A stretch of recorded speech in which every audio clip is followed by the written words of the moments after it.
Besimtarë të nderuar, 4 premtimet e Allahut subhanahu wa taala që na ka bën neve.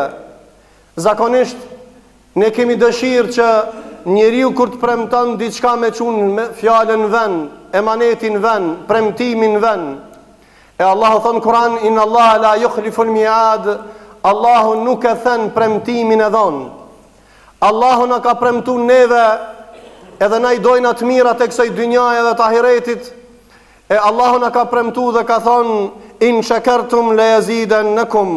Nëse ju jeni falëndërues ndaj Allahut, Allah I shton të mirat. Prandaj nuk mundet me pas mirësi në këtë dynja, dhe nuk mundesh me qenë nga banorët e xhenetit përderisa nuk është besimtari muslimani falëndërues. Prandaj Allahu po na premton dhe po thot, nëse ju jeni falëndërues, Allah ja ushton të mirat. Disa dietar kanë thonë ja ushton të mirat e dynjas dhe ja ushton të mirat e ahiretit. Premtimi I parë është se ata që e falënderojnë Zotin, Allahu ja ushton të mirat. Premtimi I dytë I Zotit është, përkujtomni mua, thot Allahu në Kur'an, unë ju përkujtoj juve. Fadhkuruni adhkurkum washkuruli wala takfurun.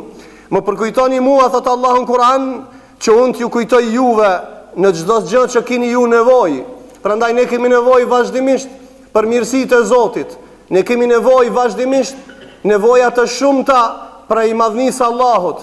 Atëherë, nëse ne I rrim në fjalë dhe përmendim Allahun dhe përkujtojmë Allahun, Allahu nuk e thën premtimin, Allahu është në ndihmën tonë. E treta, wa qala rabbukum ud'uni astajib lakum. As se si nuk guxon besimtari me dyshu në lutjen e Zotit, por me lut Zotin me sinqeritet, dhe ne kemi nevojë me lut Zotin, e Allahi na ka premtuar se I përgjigjet lutjeve tona.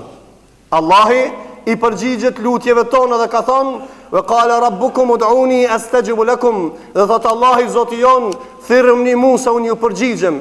Ne kemi nevojë për lutje dhe I lutim Zotin vazhdimisht që Allah na udhëzon në rrugën e drejtë dhe të na begaton me mirësitë e Tija.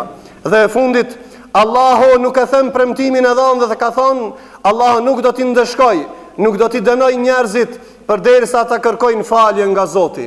O vëllezër, me 2 minuta apo 3 minuta, muslimani është musliman, ai I cili falendron Allahun një.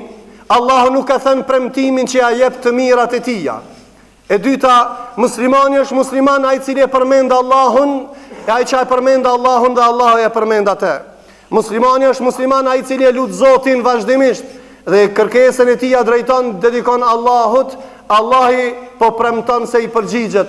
Dhe ne kemi nevojë për falje, e Allahi na fal nëse ne kërkojmë falje nga Zoti. E lutim Zotin e Madh që Allahu neve të na bën nga ata që e kemi zemrën falëndërues dhe gjuhën falëndërues. E lutim Zotin e Madh që zemra dhe gjuhat tona të përmendin Zotin. E lutim Allahun që zemra dhe gjuhat tona të lutin Allahun vazhdimisht, dhe Allahu të na mëshiron me rahmetin e Tij.